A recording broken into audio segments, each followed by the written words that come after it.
नेहमीप्रमाणे श्लोकापासून सुरुवात करूया. रागादिरोगान् सततानुशक्तान् अशेषकाय प्रसृतान् शेषान् औत्सुक्यमोहारतिदाय जघान यो पूर्ववैद्याय नमोस्तु तस्मै.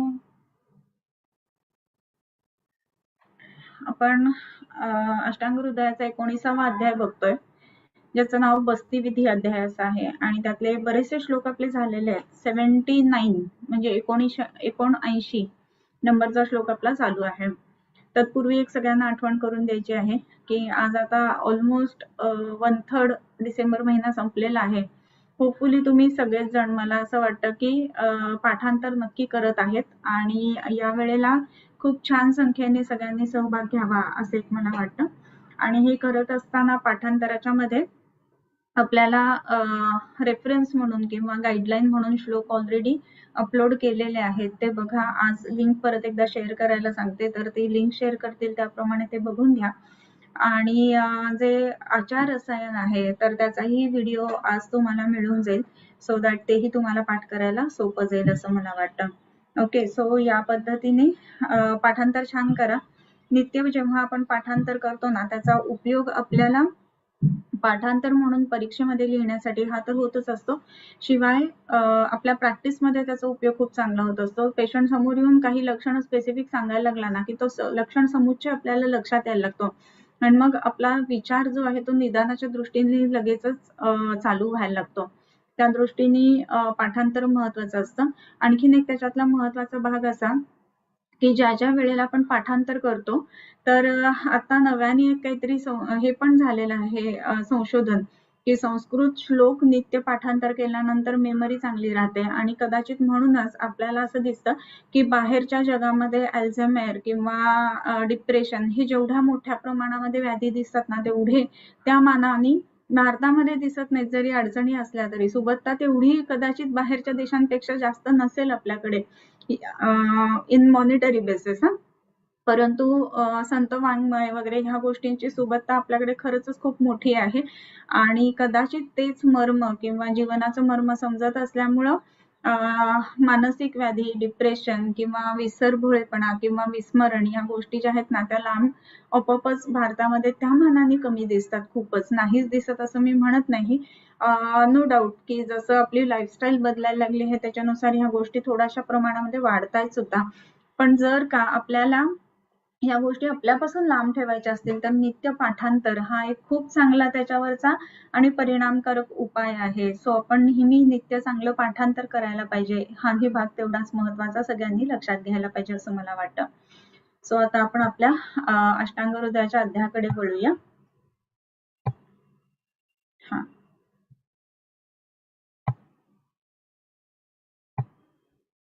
ओके.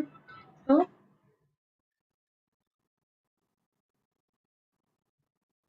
हा, आपलं इथपर्यंत झालेलं होतं. स्त्रीणाम आर्तव काले तु योनी गृह्णाति अपावृतेः विदधीत तदा तस्मात् अनावृतापि च अत्यये योनी विभ्रंश शूलेषु योनी व्यापद अश्रुदरे. इथपर्यंत आपलं झालेलं होतं. आता ह्याच्यामध्ये काही आणखीन गोष्टी महत्वाच्या की हे कधी द्यावं हे सुद्धा सांगतात की स्त्रीणाम आर्तव कालेतु. आर्तव याचा अर्थ ऋतुकाल, बर का. ऋतू नाम आर्तवम असं आलेलं आहे आणि ह्याच्यामध्ये आपल्याला ज्या ज्या वेळेला आपण हा बस्ती किंवा उत्तर बस्ती देणार आहोत तर ऋतुकालामध्ये तो द्यावा. ऋतुकाल म्हणजे काय? ऋतुस्तु द्वादश निशाहा पूर्वाहा तिसराहा अत्र निंदिताहा एकादशीच्या युग्मासो सातपुत्रो वगैरे वगैरे सगळ्या गोष्टी त्या सांगितलेल्या आहेत पुढे. तर आता ह्याच्यामध्ये ऋतुकालामध्ये द्यावात. हा, परंतु ऋतुकाल नसताना सुद्धा आपण हा अत्ययकाली बस्ती करू शकतो. जो काय म्हणू आपण ज्याला उत्तर बस्ती आहे, हा अत्यय कालामध्ये सुद्धा आपल्याला करता येऊ शकत असतो. मग आता हा अत्यय कालामध्ये का द्यायचा? तर ह्याचं कारण असं आहे की त्याच्यामध्ये अत्यय कालामध्ये वापरत असताना आपल्याला जी लक्षणं पेशंट सांगतोय किंवा ज्या ज्या कारणासाठी पेशंट आपल्याकडे येतोय तर त्याचं उत्तर म्हणून ते खूप महत्वाचं आहे की हा उत्तर बस्ती दिल्यानंतर शरीरामध्ये किंवा त्या पेशंटमध्ये लक्षणांमध्ये खूप मोठा फरक आपल्याला पडत असतो. आणि म्हणूनच एक भाग इथे आपण लक्षात घ्यायला पाहिजे की आर्तव काले तू असं म्हणत असताना नंतर विदधित तदा तस्मात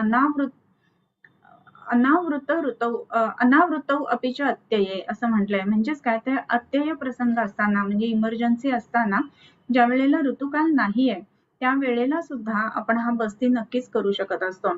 सो ह्या दृष्टीने ह्या बस्तीकडे आपण पाहायला पाहिजे. आणि या बस्तीचा जो परिणाम आहे अशा केसेसमध्ये तो जो बस्तीचा परिणाम आहे तो आपण उत्तम पद्धतीनं साधायला हवा आणि त्यासाठी ही गोष्ट महत्वाची आहे. त्याच्यानंतर योनी विभ्रंश शूलेषु योनी व्यापद असृग्दरे हे कशा कशामध्ये वापरावं तर योनी विभ्रंश शूलेषु योनी व्यापद आणि असृग्दर ह्या गोष्टी असताना आपण हा बस्ती वापरू शकत असतो. याबद्दल इथपर्यंत आपलं सगळं झालेलं होतं. त्याच्यानंतर आता ह्याचं जे नेत्र असायला पाहिजे तर ते कसं असायला हवं तर त्याच्यामध्ये सांगतात नेत्रम दश अंगुलम मुद्ग प्रवेशम चतुरंगुलम अपत्य मार्गे योज्यम स्यात् द्व्यंगुलम मूत्रवर्त्मनी. आता हे जे आपल्याला नेत्र बस्ती नेत्र जे वापरायचं आहे तर ते कसं असलं पाहिजे तर नेत्रम दशांगुलम मुद्ग प्रवेशम ज्याच्यामध्ये मुगाची डाळ एवढं प्रविष्ट होऊ शकतं एवढ्या आकाराचं छिद्र असणारं असा हा आपल्याला बस्तीचं जे मूत्र आहे तर बस्तीचं जे नेत्र आहे तर त्या बस्ती नेत्राचं ओपनिंग जे आहे ते एवढं आपल्याला असायला हवं. त्याच्यानंतर आणखीन ते किती पाहिजे तर 10 अंगुले 10 अंगुल एवढी त्याची मात्रा किंवा त्याची लांबी असायला हवी. आता 10 अंगुल मात्रा असताना आणि त्याच्यामध्ये मुगाचा दाणा प्रवेश होईल तर एवढं त्याचं ल्युमेन असताना आपण म्हणूयात की एवढा त्याचा बस्तीचा नेत्र बनवायला हवा. त्याच्यानंतर आणखीन एक काही महत्वाची गोष्ट पुढे सांगतात की हे किती घालायचंय म्हणजे प्रविष्ट किती करायचं आहे तर चतुरंगुलम अपत्य मार्गे योज्यम 4 अंगुल जे आहेत ना तर ती अपत्य पथामध्ये आतमध्ये प्रविष्ट करायचे आहेत. म्हणजे 4 अंगुल एवढ्या प्रमाणामध्ये ते बस्ती नेत्र जे आहे ना तर ते आतमध्ये प्रविष्ट व्हायला हवं. आता हे बस्ती नेत्र प्रविष्ट केल्यानंतर आणखीन काय म्हटलेलं आहे तर द्व्यंगुलम मूत्रवर्त्मनी अपत्य मार्गामध्ये वापरत असताना हे जे बस्ती नेत्र आहे तर ते किती घालायचं आहे तर ते आपल्याला सांगतात की 4 अंगुल घालायचं आहे. परंतु मूत्र मार्गामध्ये मात्र हा बस्ती देत असताना आता उत्तर बस्ती असं म्हणत असताना त्यामध्ये दोन्ही गोष्टी इन्व्हॉल्ड असतात हे आपण बघतो की त्याच्यामध्ये मूत्रमार्गामध्ये दिलेले बस्ती सुद्धा आणि त्याच्याच बरोबरीनं जे अपत्य पथामध्ये दिलेले बस्ती आहेत ते सुद्धा. तर ह्या दोन्ही गोष्टींचा जेव्हा आपण उल्लेख करतो तर त्यामध्ये दोन्ही गोष्टी किती प्रविष्ट करायच्या हा भाग मात्र वेगवेगळा आहे. म्हणजे अपत्य पथामध्ये घालत असताना त्याच्यामध्ये 4 अंगुल स्वअंगुल प्रमाणानुसार म्हणजे पेशंटच्या 4 अंगुलांप्रमाणे हा जो आहे हा बस्ती नेत्र आतमध्ये प्रविष्ट करायचा आहे. परंतु हेच मूत्रमार्गामध्ये वापरत असताना मात्र 2 अंगुल एवढा तो आतमध्ये प्रविष्ट करावा असं सांगितलेलं आहे. त्याच्यानंतरचा जो भाग येतो आपल्याला तर त्याच्यामध्ये मूत्रकृच्छ्र विकारेषु बालानां तु 1 अंगुलम. आता द्व्यंगुलम मूत्रवर्त्मनी मूत्रकृच्छ्र विकारेषु इथे कॉमा पाहिजे. म्हणजे ज्या वेळेला आपल्याला मूत्रकृच्छ्रासारखे विकार पेशंटमध्ये दिसतात मग अशा वेळेला आपण काय करायला पाहिजे तर हा मूत्रमार्गामध्ये उत्तरबस्ती द्यायचा आहे. आणि ज्या वेळेला आपण हा मूत्रमार्गामध्ये उत्तरबस्ती देतो तर तिथे 2 अंगुल एवढं प्रविष्ट त्याच्यामध्ये करायचं आहे. 2 अंगुल म्हणत असताना एक साधारणपणे 3 सेंटीमीटर एवढा त्याच्यामध्ये लेंथ त्याची प्रविष्ट करावी असं आलेलं आहे. मग हे कशामध्ये करायचं आहे कुठल्या पेशंट्स मध्ये करायचं आहे तर मूत्रकृच्छ्रेतू हे मूत्रकृच्छ्र असताना मग त्याच्यामध्ये वातज पित्तज कफज मूत्रकृच्छ्र वेगवेगळी सांगितलेली आहेत. असं असताना म्हणजे मूत्र प्रवृत्ती होत असताना काही वेगवेगळी लक्षणं येणं म्हणजे त्याच्यामध्ये टिंगलिंग सेन्सेशन येणं किंवा त्याच्यामध्ये तोदवत वेदना येणं तर हे वातज मूत्रकृच्छ्राची लक्षणं येतात. ओष चोष दाह असणं ही पित्तज मूत्रकृच्छ्राची लक्षणं येतात. आणि कफज मूत्रकृच्छ्रामध्ये स्त्यान अविल असं मूत्र प्रवृत्त होणं तर ह्या सगळ्या गोष्टीमध्ये आपल्याला मूत्रकृच्छ्र पेशंट्स मध्ये दिसत असेल ही सगळी लक्षणं, तर त्यामध्ये आपल्याला वापरत असताना 2 अंगुलं एवढं ते प्रविष्ट करायचं आहे. त्यानंतरचा जो श्लोक येतो त्याच्यामध्ये आता मूत्रकृच्छ्र विकारेषु आणि बालानाम तो 1 अंगुलम, लहान मुलांमध्ये जर का द्यायचा झाला हाच उत्तर बस्ती म्हणजे मूत्रमार्गामधला, तर 1 अंगुल एवढंच त्याच्यामध्ये प्रविष्ट करायचं आहे. आता ह्याच्यामध्ये द्रव्य किती घालायचं आहे? प्रकुंचो मध्यमा मात्रा बालानाम तो शुक्तिरेवच. प्रकुंचो मध्यमा मात्रा, मध्यम मान म्हणजे किती? मध्यम मात्रेमध्ये समजा हा उत्तर बस्ती द्यायचा आहे प्रौढांमध्ये, तर आपण किती देणार आहोत? प्रकुंच म्हणजे काय? तर 4 तोळे, म्हणजे 4 तोळे म्हणजे साधारण 40 ml एवढा साधारणपणे त्याचं हे येतं. आणि त्याच्यामध्ये 1 शुक्ती म्हणजे 2 तोळे. लहान मुलांमध्ये देत असताना 20 ml पर्यंत हा बस्ती द्यावा, उत्तर बस्ती द्यावा, आणि हा 40 ml पर्यंत देऊ शकतो. अर्थात आपण इथे बघत असताना प्रौढांमध्ये सुद्धा म्हणजे स्त्रियांमध्ये सुद्धा अपत्यपथामध्ये हा उत्तर बस्ती देत असताना 40 ml ही मात्रा खूप मोठी आहे, हे तुम्हालाही लक्षात येत असेल. इंट्रायुटेराइन कपॅसिटी जी आहे 3 ते 5 cc आहे, परंतु इथे जेव्हा 40 तोळे म्हणजे 40 ml 4 तोळे म्हणजे 40 ml जेव्हा सांगतात, तर हा 40 ml जो आहे ना तो फॉर्निक्स मध्ये घालावा या दृष्टीने आहे. किंवा अजून एक गोष्ट त्याच्यामध्ये बघायला हवी की पास करत असताना तो कॅन्युला मध्येच थोडाफार राहणार आहे आणि तो तसा राहणं अपेक्षित आहे, म्हणजे वाताचं प्रविष्टत्व त्या ठिकाणी दिसणार नाही आपल्याला. आणि म्हणून विशेषत्वाने जेव्हा जेव्हा आपल्याला हा उत्तर बस्ती द्यायचा आहे तर त्यावेळेला हे प्रमाण किती आहे हे या ठिकाणी सांगितलेलं आहे. सो 20 ml किंवा 40 ml असं हे प्रमाण आहे, आणि हे प्रमाण आपण बघतो की साधारणपणे पोस्टिरियर फॉर्निक्स मध्ये इन्सर्ट करण्या एवढं प्रमाण या ठिकाणी दिसतं आपल्याला. त्यानंतरचा श्लोक जो आहे त्याच्यामध्ये कोणत्या पोझिशन मध्ये बस्ती द्यायला पाहिजे, उत्तर बस्ती द्यायला पाहिजे ते सांगतात. उत्तानायाः शयनायाः सम्यक् संकोच्य सक्तीने ऊर्ध्वजानुः त्रिचतुरान अहोरात्रेण योजयेत. म्हणजे 3 चतुरान अहोरात्रेण, एका अहोरात्रामध्ये म्हणजे 24 तासामध्ये 3 किंवा 4 अशा पद्धतीनं उत्तर बस्ती द्यावेत. आता 24 तासांमध्ये 3 किंवा 4 द्यावेत असं म्हणत असताना साधारणपणे 8 त्रिक 24 आणि 8 त्रिक 24 म्हणजे साधारणपणे प्रत्येक 8 तासांनी किंवा 6 तासांनी हा उत्तर बस्ती द्यावा असं म्हटलेलं आहे. आता या ठिकाणी हा उत्तर बस्ती देत असताना 40 ml आहे आणि दर 6 तासांनी द्यायचा आहे असं जर बघितलं तर ते पोस्टिरियर फॉर्निक्स मध्ये किंवा योनी पूरण या स्वरूपामध्येच हा उत्तर बस्ती अपेक्षित आहे, हे तर स्पष्ट श्लोकांमधून आपल्याला दिसतं. आता या ठिकाणी ही पोझिशन कुठली, तर उत्तान शयन असताना, त्याच्यानंतर सम्यक संकोच सक्तीने म्हणजे सक्ती प्रदेश जो आहे तो संकोच करून, आणि ऊर्ध्व जानू. आता ही जर पोझिशन बघितली तर आताच्या काळानुसार आपण बघतो की ज्याला आपण लिथोटॉमी पोझिशन म्हणतो, तर तीच पोझिशन ह्याच्यामध्ये येते. सो लिथोटॉमी पोझिशन फिक्स करून आणि मगच हा उत्तर बस्ती प्रविष्ट करावा. आता लिथोटॉमी मध्ये आजकाल आपल्याला स्टँड्स वेगवेगळे सुद्धा येतात, स्टॅम्पिंग वाले असतात किंवा लेग सपोर्ट असणारे स्टँड्स असतात.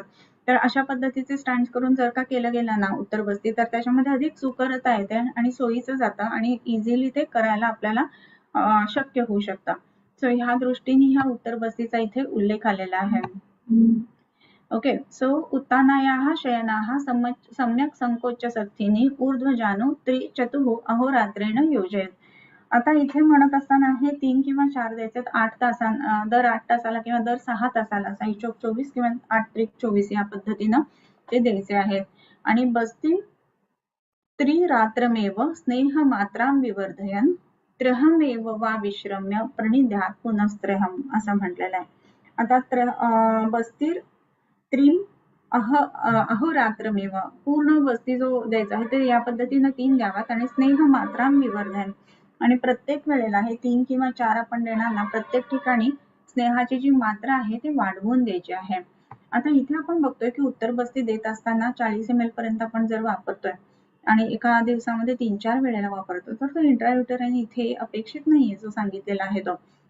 इथे कसं आहे, मग फॉर्निक्स मध्ये पोस्टेरियर फॉर्निक्स मध्ये विशेष करून हा बस्ती पुश करावा अशा अर्थाने. मग दिवसातून 3 ते 4 वेळेला का सांगितला असावा? आता सध्या जर आपण बघितलं ना तर प्रॅक्टिकली आपण असं करत नाही किंवा दिवसातून 1 याच पद्धतीनं केलं जातं. आणि आजकालच्या ह्याच्यामध्ये आपल्याला बऱ्याच वेळेला बघायला मिळतं की आपण ज्या वेळेला हे उत्तर बस्ती वापरतो तर इंट्रायुटेराइन वापरत असताना सुद्धा मग त्याच्यामध्ये कॅन्युला वापरणं किंवा इन्सेमिनेशन कॅन्युला वापरणं किंवा इंट्राकॅथ वापरणं ह्या गोष्टी करून ते केलं जातं, कारण की त्याचं ल्युमेन लहान असतं त्यामुळे इझिली पास होतं. सर्व्हिक्सला रेझिस्टन्स बिलकुल येत नाही. तर या पद्धतीनं देत असताना मात्र प्रॅक्टिकली आपल्याला जास्तीत जास्त 5 cc पर्यंत जो काही स्नेह असतो त्याचं पूरण करता येत असतं. तर ह्या दृष्टीने उत्तर बस्तीमधला म्हणजे इंट्रायुटरिन आणि इथे सांगितलेला वर्णन केलेला आहे, ह्याच्यामधला आपण फरक समजून घ्यायला पाहिजे. आणखीन एक महत्वाची गोष्ट, दिवसातून 3 ते 4 वेळेला करावं असं म्हटलेलं आहे. आता दिवसातून 3 ते 4 वेळेला असं जेव्हा म्हणतात, त्यावेळेला 3 ते 4 वेळेला करत असताना आता इथे कसं आहे की योनी शूल असताना, योनी विभ्रंश असताना, मग या वेळेला अशा केसेसमध्ये तिथे पुन्हा पुन्हा करण्याची गरज आहे आणि म्हणून तसं सांगितलंय. कारण की एक वेळेला देऊन लगेच पेन कमी येत नाही काही वेळेला. प्रत्येक वेळेला असं नाही हा, काही पेशंट्समध्ये असंही दिसतं की एकच उत्तर बस्ती दिला आणि लगेच पेन कमी झालं असं सुद्धा दिसतं.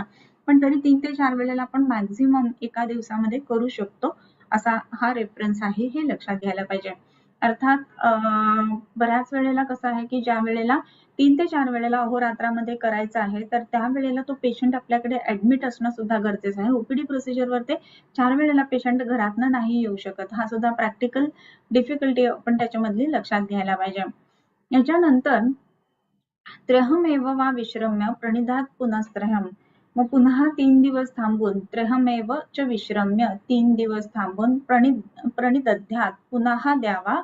काय तर पुन्हा त्र्यहम म्हणजे पुन्हा 3 दिवस याच पद्धतीनं हा उत्तरबस्ती द्यावा. पक्षात विरेको वमिते तत पक्षात निरुहणम. आता हा जरासा वेगळा हे चालू होतो. पक्षात विरेको वमिते, वमिते पक्षात विरेकः दद्यात्. म्हणजे काय, वमिते ज्या वेळेला वमन झालेलं आहे अशा पेशंट्समध्ये एक पक्षांनी म्हणजे 15 दिवसांनी विरेचन द्यावं. ततः पक्षात निरुहणम, त्यानंतर 15 दिवसांनी निरुह करावा. सद्यो निरूढः अन्वास्यः, आत्ताच निरुह झालेला आहे त्याला अनुवासन द्यावा. आणि सप्तरात्रात विरेचितः, आता 7 रात्री म्हणजे 7 विरेचनानंतर 7 दिवसांनी द्यायचं. काय द्यायचं तर अनुवासन लगेचच द्यायचं आहे.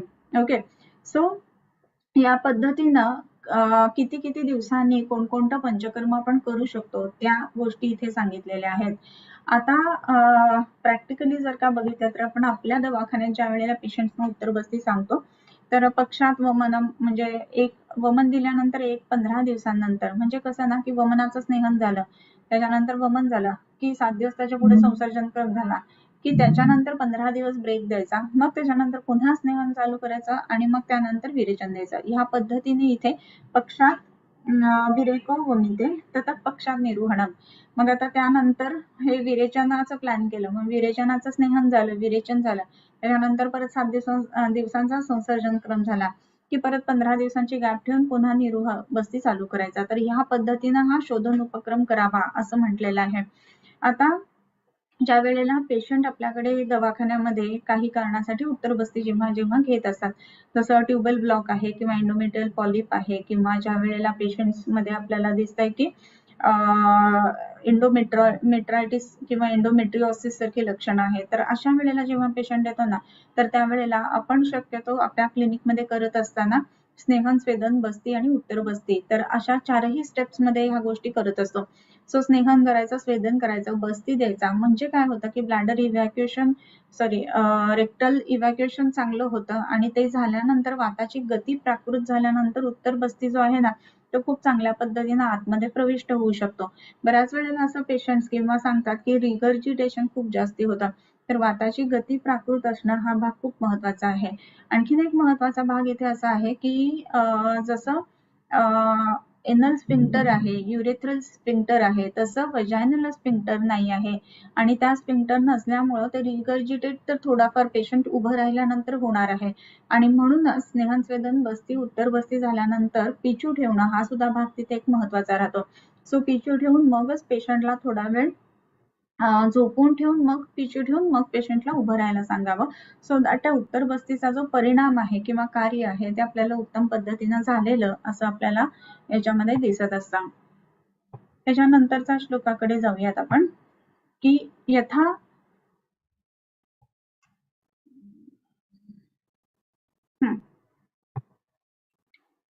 यथा कुसुंभादि युतात योगात रागम हरेत पटः तथा द्रवीकृतात देहात बस्तीः निर्हरते मलान.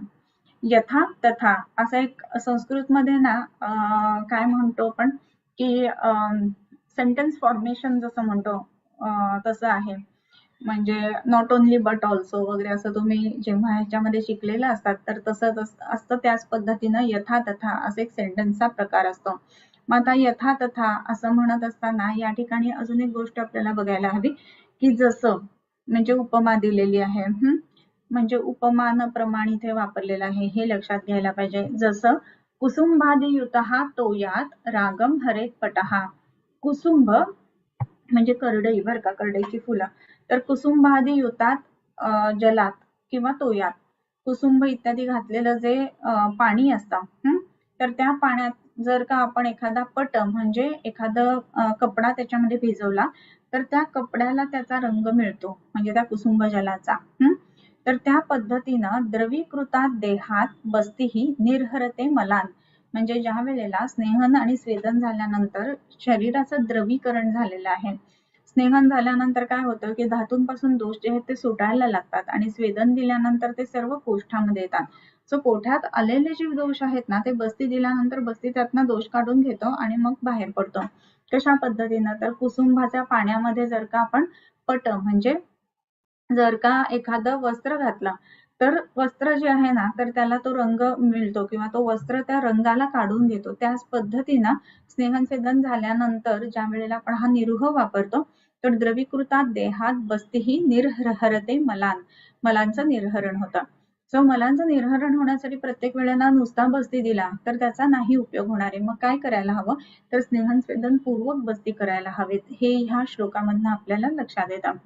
सो स्नेहनस्वेदन करून मगच हे बस्ती किंवा उत्तर बस्ती सुद्धा इव्हन ते सुद्धा तशा पद्धतीनं वापरायला पाहिजे. यानंतर शाखा गताः कोष्ठगताश्च रोगा मर्म ऊर्ध्व सर्व अवयव अंगजाश्च ये सन्ति तेषा न तु केचित् अन्योः वायोः परम जन्मनि हेतुः अस्ति. आता याच्यामध्ये कोणत्या कोणत्या म्हणजे बस्तीची फलश्रुती सांगतात थोडक्यात की कोणत्या कोणत्या व्याधींवरती ह्या बस्तीचा उपयोग होत असतो. आणि ह्याच श्लोकामधून आपल्याला लक्षात येतं की बस्ती ही संपूर्ण चिकित्सा म्हणून सांगितलेली आहे ती याच कारणासाठी. शाखागताः कोष्ठगताः रोगाः म्हणजे दोन पद्धतीचे रोग असतात. एकतर शाखागत असतील किंवा कोष्ठगत असतील. आणखीन तिसरा मार्ग राहिला म्हणजे मर्माश्रित. बरोबर. त्याच्या पुढच्याच चरणामध्ये येतं की मर्म ऊर्ध्व सर्व अवयव गाश्च. ओके.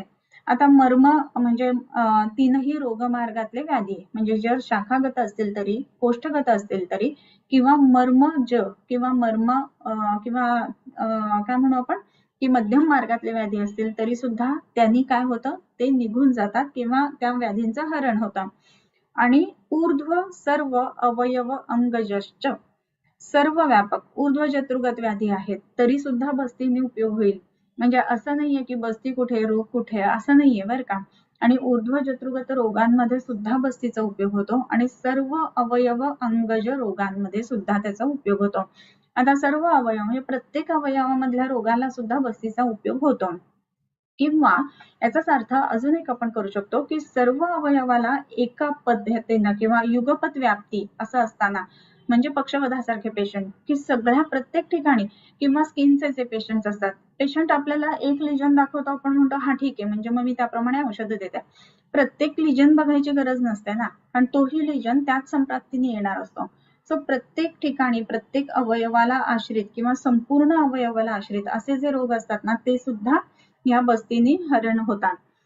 ये संती तेषाम न तु केचित अन्यो याच्यापेक्षा व्यतिरिक्त किंवा याच्या उत्पत्तीला कारणीभूत असणारा असा जो आहे ना तो कोण आहे अन्यो वायोः परम जन्मनी हेतुः अस्ति असं म्हटलंय.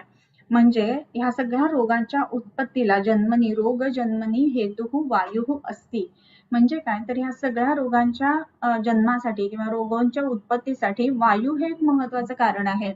आणि तो जो वायू आहे ना त्याचं हरण ह्या बस्तीने होतं आणि म्हणून प्रत्येक प्रकारच्या रोगाला बस्ती हे उत्तर आहे.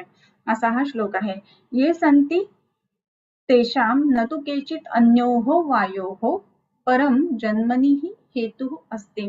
म्हणजे जे काही रोग आहेत त्या प्रत्येक रोगाला वायू हे सगळ्यात महत्वाचा हेतू किंवा कारण आहे आणि म्हणून त्या वायूचं शमन करण्यासाठी, त्या वायूचं शोधन करण्यासाठी म्हणून सगळ्यात महत्वाचं कोण आहे, तर सगळ्यात महत्वाचा जो आहे ना तो हा बस्ती आहे आणि म्हणून बस्ती ही संपूर्ण चिकित्सा असं सांगितलेलं आहे. सो इथे आपण परत एकदा श्लोक वाचूयात त्याचा. शाखागता कोष्ठगताश्च रोगाः.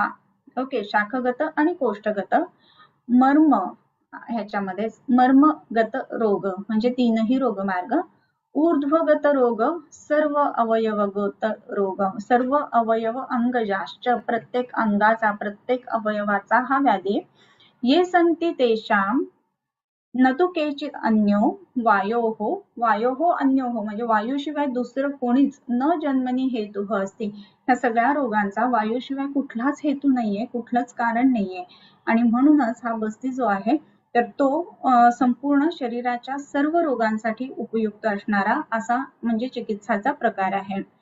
त्याच्यानंतर विश्लेष्म पित्तादी मलाहा उच्चयानां च विक्षेपसंहारकरस्य यस्मात् तस्य अतिवृद्धस्य शमाय न अन्यत् बस्तेः विना भेषजम् अस्ति किंचित्. विट पित्त श्लेष्म पित्तादी मल उच्चयानाम मलाचयानाम मलांचे चय किंवा मलांचे उच्चय जास्ती वाढलेले चय म्हणजे विट म्हणजे मल, श्लेष्म पित्तादी शरीरातले कफ पित्त इत्यादी हे जे मल आहेत त्यांचं जे काही चय किंवा साठलेले आहेत त्याचा विक्षेप संहार करस्स यस्मात, या सगळ्याचा विक्षेप म्हणजे इकडे तिकडे इतस्ततः टाकून देणं किंवा संहार करणं हे जे आहे ना ते कुणाचं काम आहे, तर त्या वाताचंच काम आहे आणि म्हणूनच विट श्लेष्म पित्तादी मलोच्चयानाम विक्षेप संहार करस्स यस्मात. कोण? स म्हणजे स नाम वायु, तस्य अतिवृद्धस्य शमाय, तो ज्या वेळेला अतिवृद्ध होतो ना तर त्याच वेळेला हा काय करतोय की विक्षेप किंवा संहार करतोय या सगळ्या विट पित्त श्लेष्मांचा. म्हणजे यत्र तत्र नियती म्हणजे वेगवेगळ्या ठिकाणी नेऊन मग तिथे जास्त मोठ्या प्रमाणामध्ये कदाचित ह्या गोष्टी उत्पन्न होतात आणि म्हणून विट श्लेष्म पित्त ह्या सगळ्यांचा संहार करणारा असा जो आहे ना तो म्हणजे हा वायू आहे. आणि या वायूला काय तर शमाय तस्य अतिवृद्धस्य वायोः शमाय, ह्या अतिवृद्ध झालेल्या अशा वायूच्या शमनासाठी न अन्यत् बस्तेः विना भेषजम् अस्ति किंचित. वायूला शमन करण्यासाठी बस्तेः विना बस्तीशिवाय न अन्यत् भेषजम् अस्ति किंचित, दुसरं कुठलंही उत्तम औषध नाही. आणि म्हणून असा जो वायू की ज्या वेळेला प्रत्येक अवयवाला आश्रित असा व्याधी होत आहे तर त्यावेळेला इथे काय देणं खूप महत्वाचं आहे, तर हा बस्ती देणं ही गोष्ट खूप महत्वाची. म्हणून न बस्ते हे विना भेषजम् अस्ति किंचित, बस्ती हाच एक महत्वाचा त्याची चिकित्सा आहे, बस्तीशिवाय त्याची चिकित्सा होऊ शकत नाही असं म्हटलेलं आहे. ओके, सो हे आपण लक्षात घ्यायला पाहिजे आणि म्हणून बस्तीचे इथे महत्व पुन्हा एकदा अधोरेखित होतं. त्याच्यानंतर तस्मात् चिकित्सार्धम इति प्रदिष्टः, म्हणून त्याला अर्ध चिकित्सा अशी म्हटलेली आहे. म्हणजे काय तर शमन चिकित्सा एका बाजूला आणि उरलेली जी काही चिकित्सा करायची ती सगळी एका बस्तीने, म्हणजे एका बस्तीला अख्खी टीम, आपण कसं क्रिकेट टीम मध्ये म्हणतो ना की सगळी टीम एका बाजूला आणि सचिनच्या रन्स एका बाजूला, म्हणजे सगळ्यांनी मिळून काढलेला जेवढा तेवढा सचिनच्या रन्स, तसंच सगळ्यांनी मिळून म्हणजे शमन औषधं किंवा इतर उपक्रम लेप वगैरे ह्या सगळ्यांनी जे काही काम होतं ते एका बाजूला आणि बस्तीचं काम एका बाजूला आणि म्हणून त्याला अर्ध चिकित्सा असं सुद्धा म्हटलेलं आहे बस्तीचा. एकच मिनिट.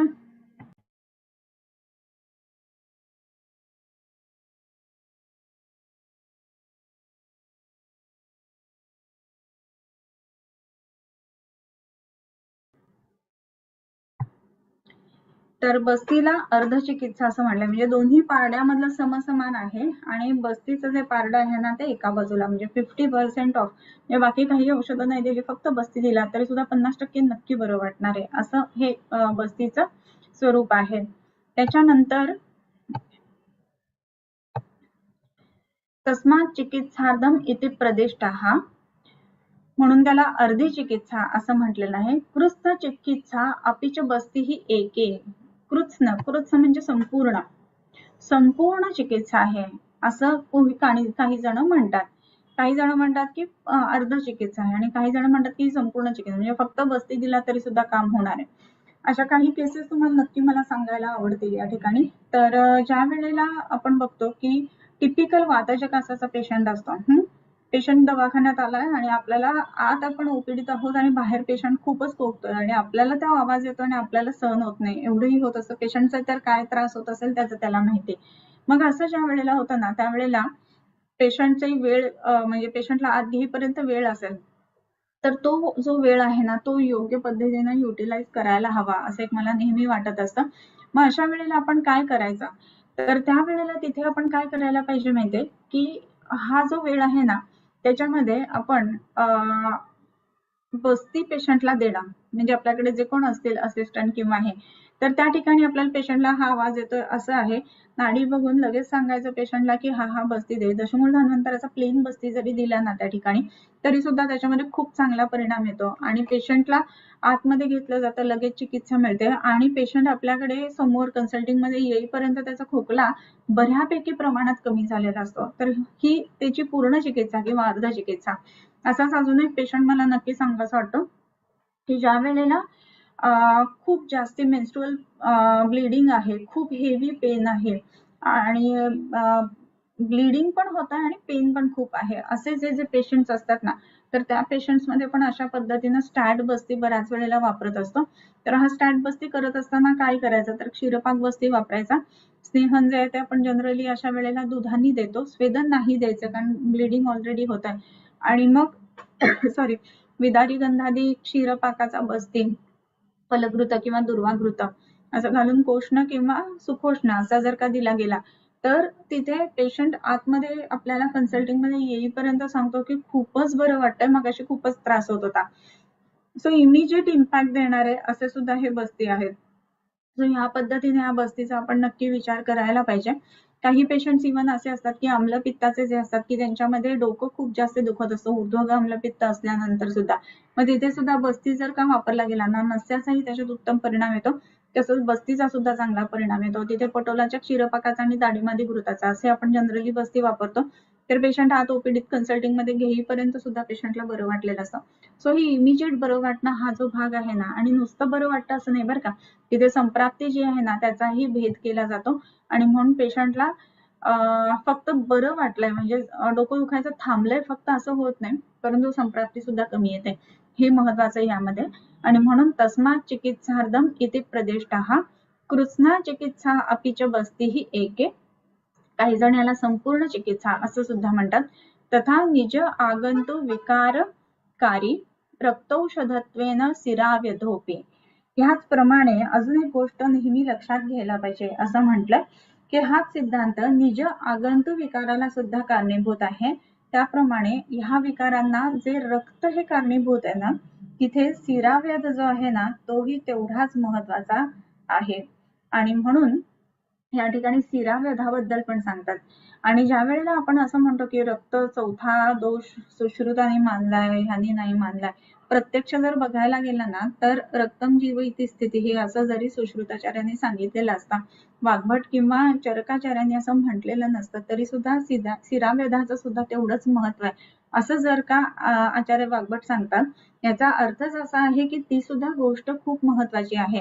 बऱ्याच वेळेला आपण असं बघतो की निदान करत असताना बऱ्याच औषधं देऊन झाली आणि काही आपल्याला त्याच्यामधनं फारसा उपशय मिळाला नाहीये पेशंटला, असं जर होत असेल ना तर त्या वेदनेचे कारण हे रक्त आहे हे जाणावं आणि त्या रक्तानुसार चिकित्सा करावी असं म्हटलेलं आहे.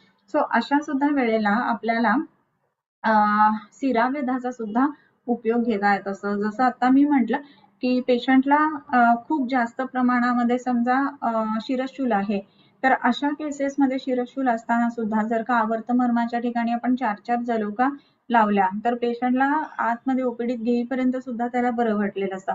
सो सिराव्यध ही सुद्धा गोष्ट तेवढीच महत्वाची, हे सुद्धा आपण नेहमी ध्यानात घ्यायला पाहिजे. सो तस्मात् चिकित्सार्थम् इति प्रदिष्टः कृत्स्नाचिकित्सापि च बस्तिरेकैः तथा निजागंत विकारकारी रक्तौषधत्वेन शिराव्यधोपे. रक्ताच्या औषधत्वाने म्हणजे रक्त जे आहे ना तर त्याचं ब्लड लेटिंग ज्याला आपण म्हणतो किंवा रक्तमोक्षण हे केल्यानंतर शिरावेधाने केल्यानंतर त्याचा परिणाम सुद्धा जो आहे ना तर तो तसंच उत्तम पद्धतीने मिळतो. रक्ताचं शोधन झाल्यामुळं शिरावेध जे आहे ते सुद्धा ह्याच पद्धतीनं उत्तम औषध किंवा उत्तम चिकित्सा म्हणून आपल्याला बघायला मिळतं. सो बस्ती जेवढं महत्वाचं आहे तेवढंच महत्व शिरावेधाला सुद्धा आहे असंही इथे सांगण्यात आलेलं आहे. सो इति श्री वैद्यपती सिंहगुप्त सूनु श्रीमद वाग्भट विरचितायाम अष्टांग हृदय संहितायाम सूत्रस्थाने वमन विरेचन विधीर्नाम बस्ती इथे असायला पाहिजे. बस्ती विधी नाम 19 अध्याय. सो या पद्धतीने इथे 19वा अध्याय जो आहे बस्ती विधी हा संपूर्ण होतो आणि बस्ती विधी झाल्यानंतर आता ह्याच्या पुढे शिरावेध येणार आहे आणि म्हणून तिथे शिरावेधाबद्दल सुद्धा एक छोटासा उल्लेख येऊन जातो आणि शिरावेधाचा उल्लेख करत असताना आपल्याला विशेषत्वाने दिसतं की पुढे शिरावेधाचं सुद्धा वर्णन आपण वाचणारच आहोत. त्यामध्ये काय काय सांगणार आहेत तर ते अनागता वेक्षणा ही तंत्रयुक्ती आहे त्या पद्धतीने आपण हे समजून घ्यायला पाहिजे. ओके. सो इथे हा अध्याय 19वा झालेला आहे. 20वा अध्यायाचा पहिला श्लोक आपण वाचूयात आणि कुणाच्या काही शंका असतील तर तुम्ही चॅट बॉक्स मध्ये नक्की विचारू शकता. अथातो नस्य विधिमध्यायं व्याख्यास्यामः इतिह स्माहुरात्रेयादयो महर्षयः ऊर्ध्वजतृविकारेषु विशेषान्नस्य मिष्यते नासा हि शिरसोद्वारं तेन तद्व्याप्य हन्तिताम्. ओके ठीक आहे. ते आपण नेक्स्ट टाइम बघणार आहोत. शंका कुणाला काही?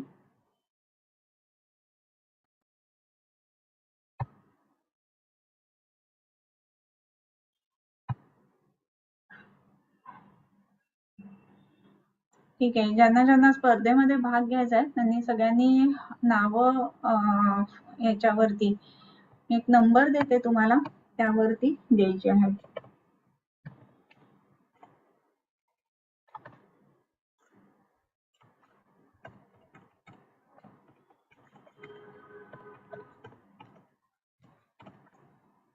$7700954400 असा नंबर आहे आपला. तर त्याच्यावरती सगळ्यांनी तुम्हाला ज्यांना ज्यांना भाग घ्यायचा आहे इवन तुमचे मित्रमंडळी किंवा कॉलेजमध्ये शिकणारे जे लोक असतील त्यांनाही यायचं असेल तर सगळ्यांना वेलकम आहे. ओके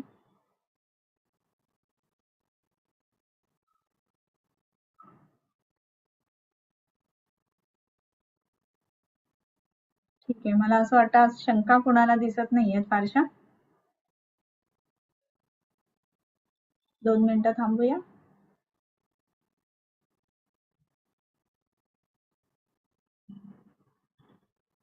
ठीक आहे.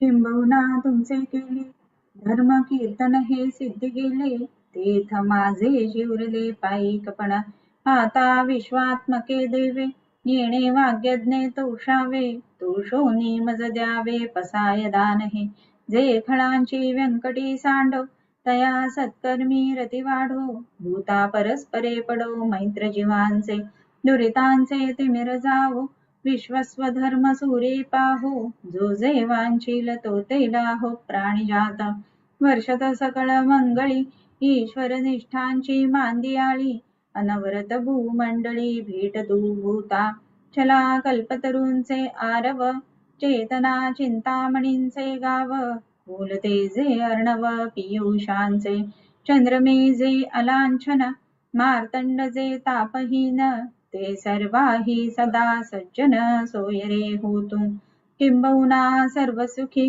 पूर्ण होनी तिहि लोकी बजिजो आदि पुरुखी अखंडिता आणि ग्रंथोपजीविये विशेषी लोकी इये दृष्टादृष्ट विजय हो आवेजी येथ म्हणे श्री विश्वेश्वरावो हा होईल दान पसावो येणेवरे ज्ञान देवो सुखिया झाला येणेवरे ज्ञान देवो सुखिया झाला येणेवरे ज्ञान देवो सुखिया झाला.